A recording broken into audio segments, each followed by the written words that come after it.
বাংলাদেশে মানবাধিকার পরিস্থিতি উন্নয়নে সংস্কার প্রক্রিয়া এগিয়ে নেওয়ার পাশাপাশি নতুন করে মানবাধিকার লঙ্ঘনের ঘটনা রোধে একগুচ্ছ ব্যবস্থা নিতে আহ্বান জানিয়েছেন ৬টি আন্তর্জাতিক মানবাধিকার সংস্থা। প্রধান উপদেষ্টা অধ্যাপক মোহাম্মদ ইউনূসকে লেখা এক চিঠিতে এইসব সংস্থা গুম খুনের বিচার নিশ্চিত করা এবং আওয়ামী লীগের উপর নিষেধাজ্ঞা প্রত্যাহারের আহ্বান জানান। রোববার যুক্তরাষ্ট্রভিত্তিক মানবাধিকার সংস্থা হিউম্যান রাইটস ওয়াচের ওয়েবসাইটে প্রকাশ করা হয় এই চিঠিটি দিয়েছে ৬টি আন্তর্জাতিক সংস্থা: Human Rights Watch, Committee to Protect Journalists, Civicus, Fortify Rights, Robert F Kennedy Human Rights এবং টেক গ্লোবাল ইনস্টিটিউট। তারা প্রধান উপদেষ্টার সঙ্গে আন্তর্জাতিক অধিবেশনের সময় হওয়া বৈঠকের জন্য কৃতজ্ঞতা জানিয়ে বলে, জুলাই বিপ্লব এবং শেখ হাসিনার সরকারের পতনের পর অন্তর্বর্তী সরকার ইতোমধ্যে মৌলিক স্বাধীনতা পুনর্বহাল ও আইন সংস্কারে গুরুত্বপূর্ণ পদক্ষেপ নিয়েছে। তবে ২০২৬ সালের নির্বাচনের আগে সীমিত সময়ের মধ্যে মানবাধিকার সুরক্ষা আরও কার্যকর উদ্যোগ নেওয়ার আহ্বান জানিয়েছে সংস্থাগুলো। চিঠিতে তারা উদ্বেগ প্রকাশ করেছে যে নিরাপত্তা খাতে এখনও বড় ধরনের সংস্কার হয়নি এবং বাহিনীগুলোর সদস্যরা জবাবদিহির প্রক্রিয়ায় পুরোপুরি সহযোগিতা করছে না। অন্তর্বর্তী সরকারের প্রতি আহ্বান জানানো হয় বিগত সরকারের আমলে সংগঠিত গুম, বিচার বহির্ভূত হত্যা ও নির্যাতনের ঘটনাগুলোর বিচার নিশ্চিত করতে, রাজনৈতিক উদ্দেশ্য প্রণোদিত মামলাগুলো বাতিল করতে এবং চলমান নির্বিচার গ্রেফতার এবং আটক কার্যক্রম বন্ধ করতে।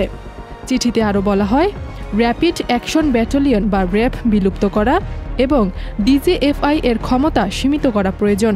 তাদের মতে র্যাবের দায়মুক্তি সংস্কারের বাইরে চলে গেছে এবং ডিজিএফআই এর ভূমিকা সামরিক গোয়েন্দা কার্যক্রমেই সীমাবদ্ধ রাখা উচিত।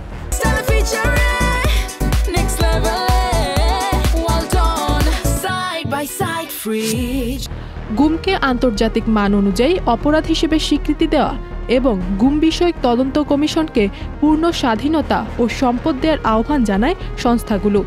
তারা চায় এ সংক্রান্ত খসড়া অধ্যাদেশ যেন আন্তর্জাতিক মানবাধিকার সনদের সঙ্গে সামঞ্জস্যপূর্ণ হয় এবং মৃত্যুদণ্ডের বিধান বাদ দেয়া হয়। জাতীয় মানবাধিকার কমিশনকে প্যারিস নীতির আলোকে সংস্কারের পরামর্শ দিয়েছে সংস্থাগুলো। এনএইচআরসির স্বাধীনতা, অর্থায়ন ও সদস্য নির্বাচনে যেন কোনো রাজনৈতিক প্রভাব না থাকে এই বিষয়ে গুরুত্ব দিয়েছে তারা। সংস্থাগুলো সাইবার নিরাপত্তা অধ্যাদেশ ২০২৫, সন্ত্রাস বিরোধী আইন, বিশেষ ক্ষমতা আইন সহ মত প্রকাশের স্বাধীনতা সীমিতকারী আইনের সমালোচনা করে বলেছে, এই আইনগুলো আন্তর্জাতিক মানদণ্ড অনুযায়ী সংশোধন বা বাতিল করা উচিত।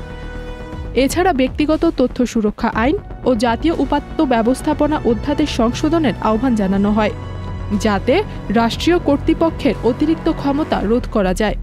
সংবাদ মাধ্যমের স্বাধীনতা নিশ্চিত করা এবং সাংবাদিকদের নির্বিচার গ্রেফতার বন্ধেও আহ্বান জানান তারা। একই সঙ্গে গণমাধ্যম সংস্কার কমিশনের আন্তর্জাতিক মানসম্পন্ন সুপারিশগুলো বাস্তবায়নের পরামর্শ দেয়া হয়। চিঠিতে আরও বলা হয়, আওয়ামী লীগের উপর সন্ত্রাস বিরোধী আইনের মাধ্যমে আরোপিত নিষেধাজ্ঞা তুলে নিতে হবে, কারণ এই ধরনের পদক্ষেপ বহুদলীয় গণতন্ত্র ফেরানোর পথে বাধা তৈরি করবে এবং ভোটারদের বড় অংশকে বঞ্চিত করবে। এনজিও বিষয়ক ব্যুরোর সংস্কার, নাগরিক সমাজের উপর বিধিনিষেধ প্রত্যাহার এবং রোহিঙ্গাদের জোরপূর্বক প্রত্যাবাসন বন্ধেও আহ্বান জানান আন্তর্জাতিক মানবাধিকার সংস্থাগুলো।